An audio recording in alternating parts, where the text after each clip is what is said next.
Welcome back to On the Hunt at foxnews.com live. Bain Capital was a company that probably few of us had heard of until just a few months ago, and then it became major political fodder, not just for Democrats attacking Governor Romney, but for his fellow Republican candidates in the primary season. We all remember it being brought up in the debates. I think it was Rick Perry, Governor Rick Perry of Texas, who called it a vulture capital company rather than a venture capital company. Well, let's get back down to Texas, where we're joined by Scott Jones, who is president of N. Scott Jones and Associates. Good to see you, Scott.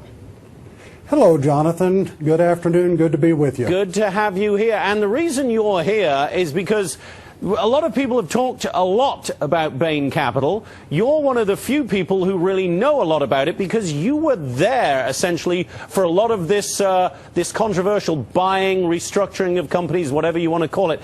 Give us a background first. Tell us when you were there and what you were involved in what capacity. Well, in the very first Fox debate, the example of American Pad and Paper, also known as AMPAD, came up. And I actually worked with AMPAD on the 2005 restructuring, and what struck me was just the staggering inaccuracies and some of the dialogue going on, and Governor Romney's apparent inability to kind of straighten out the record. And what is interesting about it is he wasn't even there during that 2005 time period, so that was kind of understandable. So I came forward. I think you've seen an editorial I wrote in the Boston Herald that basically it's Bain Capital, its record, and Governor Romney's role just is not as advertised. Oh, so as you see it, Scott, how should it be seen, his role? This is a company that people have accused of destroying companies that they bought and restructured, a company that has been accused of outsourcing thousands of jobs overseas. What is your view of those accusations, and what is the evidence to the contrary, if any? Well, Jonathan, I think the Washington Post and PolitiFact on the outsourcing issue have all addressed the inaccuracies in those, but the whole notion of vulture capitalism, where a company comes in and disassembles it, it's not what Bain Capital does. They're long-term investors. In the AMPAD example, in 1992, it was bankrupt when Bain bought it.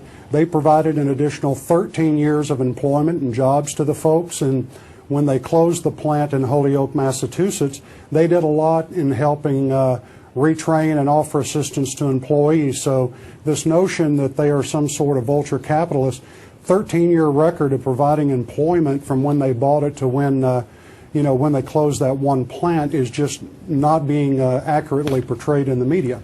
Scott, you're a supporter of Governor Romney, at least in terms of the presidential race. I don't know what your views were during the primaries themselves, but obviously you would like to see him replace President Obama. But having said that, you're not happy either, though, with the way that the Romney campaign has handled the accusations against him over Bain, I guess.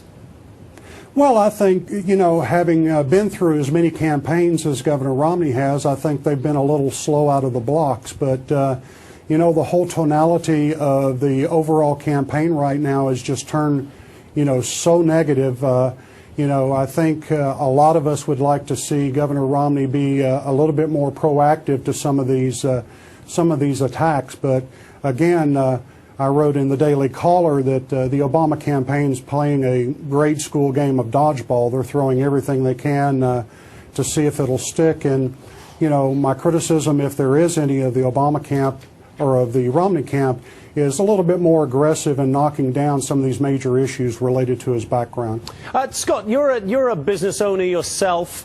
There's a lot of talk about the way that these kind of companies, that people who run them just want to close them down, downsize them, restructure them, make more money. Talk to us a little bit about the real emotions that are involved in that kind of operation. Well, there's emotions on both sides. Obviously, for employees, it's bad news when a company has to, shut down an operation. From the standpoint of the business side of it, You know, most businessmen, most honorable businessmen, they invest in companies to succeed, not in fail. And, you know, a lot of focus has been made by Governor Romney's opponents on, you know, the handful of companies that haven't worked out. But I think it's important to note that 8 out of the 10 companies that Bain Capital, both during and after Governor Romney's tenure there, were successes. I mean, we can point to Staples, GST Steel, some other companies. 8 out of 10 have been a success. So I just think a more fair and balanced discussion of his experience and what he brings to the table as a businessman, I think ought to be part of the dialogue. All right, Scott, and as a Romney supporter, who do you want to see as his vice presidential running mate? Oh, I think any of the ones on the list would be good. I'm partial to Paul Ryan or Marco Rubio. That's just me personally, but you know, they got to meet 2 tests. Number 1, are they ready to be president if needed? And number 2, Governor Romney has to be very comfortable with them and trust them. And I trust that he and Beth Myers and their team are going to make an excellent choice. I do believe that. All right, Scott Jones, great to see you. Scott Jones is the president of N. Scott Jones and Associates, a PR and consulting firm based in Dallas. And Scott's really interesting article about his time with the AMPAD restructuring and Bain Capital. You can find it at the Boston Herald, bostonherald.com. Scott, great to see you. Thank you very much for being